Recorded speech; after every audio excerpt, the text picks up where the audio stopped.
ओम नमः शिवाय। मोठं संकट आलंय पण मन मजबूत कसं ठेवाल? मित्रांनो, प्रत्येकाचे घरी लहान मोठं दुःख असतंच, मग तो गरीब असो किंवा श्रीमंत।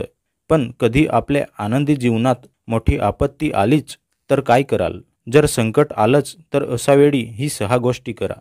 तुमच्या मनाचा भार कमी होईलच, पण संकटांना सामोरे जाण्याचा सामर्थ्य सुद्धा मिळेल। जर तुम्हाला येणाऱ्या आपत्तीवर विजय मिळवायचा असेल तर हा व्हिडिओ शेवटपर्यंत बघा।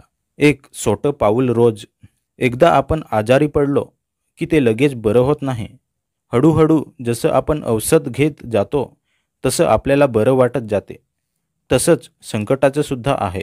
कोणतंही संकट किंवा इतर कोणतीही गोष्ट असो, ती आपल्याला सांगून येत नाही, म्हणून तशी आपली तयारी सुद्धा नसते। पण अशा संकटांना एकदाच घालवू शकत नाही। त्याला एकच उपाय आहे, तो असा की त्या संकटाला तोंड द्या, पण हळूहळू, एकदाच नको। अशा वेळी आपलं शरीर मन गोंधळलेलं असतं, त्यामुळे त्यावर योग्य उपाय करा। त्याला समजा, ह्यातच आपलं आणि आपल्या परिवाराचं योग्य समाधान आहे। स्वतःला रडू द्या, पण तुटू देऊ नका।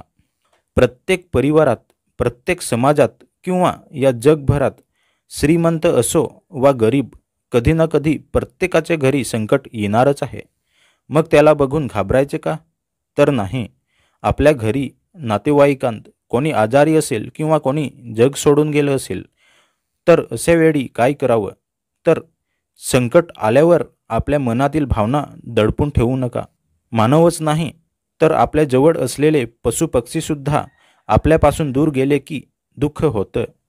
म्हणून जेवढं दुःख करता येईल तेवढं करा, पण स्वतःला हरवून जाऊ नका। स्वतःला सावरा, यातच आपलं सुख आहे। भूतकाळात फसू नका, तर वर्तमानात जगा। भूतकाळ हा घडून गेलेला काळ असतो। एकदा वेळ निघून गेली की परत मिळवता येत नाही। म्हणून भूतकाळात घडलेले चुका, अपयश, कोणासोबत झालेलं भांडण हे सगळं विसरून जा।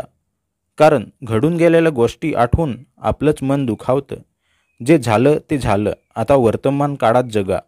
पुढे काय करता येईल याचा विचार केला तरच जीवन सुंदर बनवता येईल। संकटावर लक्ष केंद्रित न करता उपाय शोधा। कधी असा तुम्हाला अनुभव आला आहे का? हे असं माझ्यासोबतच का घडतं? हे मला का येत नाही? किंवा कोणत्याही गोष्टीत मला यश का मिळत नाही? असा अनुभव सगळ्यांनाच आला असेल, पण आपण घाबरायचं नाही। निस्वार्थपणे आपल्याला जेवढं जमेल तेवढं करायचं। जे आपल्याला बदलता येणे शक्य नाही ते स्वीकारा, पण जे आपण बदलू शकतो ते कर्म करत राहा। एक दिवस असा येईल ज्या दिवशी आपलं जीवन फुलून जाईल। दैनंदिन साधना मनाचं बळ वाढवते। ध्यान ही अशी ताकद आहे जी आपल्या जीवनात येणाऱ्या संकटांना सोडवू शकते। रात्री झोपताना श्वासावर लक्ष केंद्रित करा। असं केल्याने दिवसभरात होणारे मेंदूवर ताणतणाव मुक्त होऊन आपल्याला झोप चांगली येते। सकाळी उठून मेडिटेशन करा आणि सोबत व्यायामसुद्धा करा। ह्यामुळे आपलं मन आणि शरीर तंदुरुस्त राहील।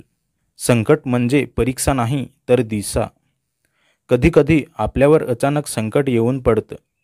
कधी आपल्या गाडीतला पेट्रोल संपेल, तर कधी आपण खिशात पैसेच ठेवायला विसरणार। पण काही संकट अशी असतात जी येतात पण आपलं काहीतरी चांगलं करून जातात। जसं की एखाद्या मोठ्या दुकानात नोकरी करत असाल आणि अचानक तुम्हाला नोकरीतून काढून टाकलं, पण जर तुम्हाला त्या दुकानाचं सगळं काही माहीत असेल आणि तुम्ही स्वतःचा दुकान टाकला आणि तो चांगला चालायला लागला, तर तुमच्यासाठी तो नशिबात ठरेल। जर तुम्ही संकटांना बघून तुटून गेले तर तुम्हाला तुमचं भविष्य दिसणारच नाही। म्हणून संकटांना तोंड देऊन, सगळं समजून, स्वतःला सांभाळून काम करणं हेच आयुष्य आहे। व्हिडिओ आवडला असेल तर लाईक करा, शेअर करा। धन्यवाद।